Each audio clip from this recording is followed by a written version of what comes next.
Sa video natin ngayon mga maestro ay alamin naman natin itong 2 new list of NCA release or Notice of Cash Allocation para pa rin po ito sa DepEd Cash Allowance. Update po yan ngayong araw, June 15, 2025.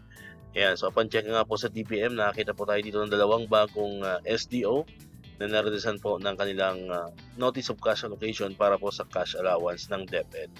Yun nga po, yung una ay ang Division of Sarangani, nakalagay dyan to cover payment of fiscal year 2025 cash allowance for teachers chargeable against sub-allotment release order number DepEd 12-25-295. At ang pangalawa naman po ay nagmumula sa Division of Tacurong City, nakalagay dyan to cover payment for cash allowance of teachers for fiscal year 2025. Alright, so far po yan po yung mga bagong SDO na nareleasan po ng Notice of Cash Allocation para po yan sa DepEd Cash Allowance. Sa mga nagtatanong naman po kung kailan natin po matatanggap itong cash allowance ng DepEd, ayan, so kung babasayan po natin yung guidelines, yung nakalagay po doon at ulit-ulit po natin sinasabi, ito yung matatanggap natin not earlier than June 16 or every first day of the school year, ano po mga kamestro. So bukas po yan, ano po, June 16.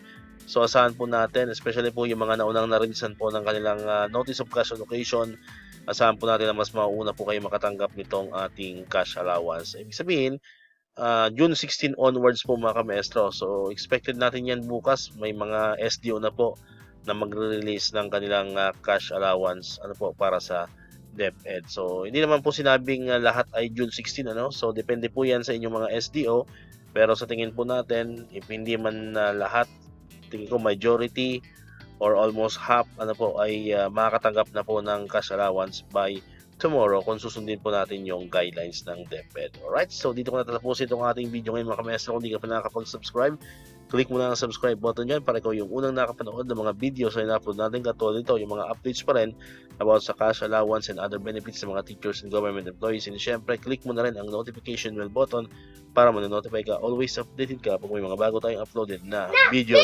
Muli, maraming salamat sa inyong panonood at pakikinig. Once again, El Maestro. See you on my next vlog. Bye-bye!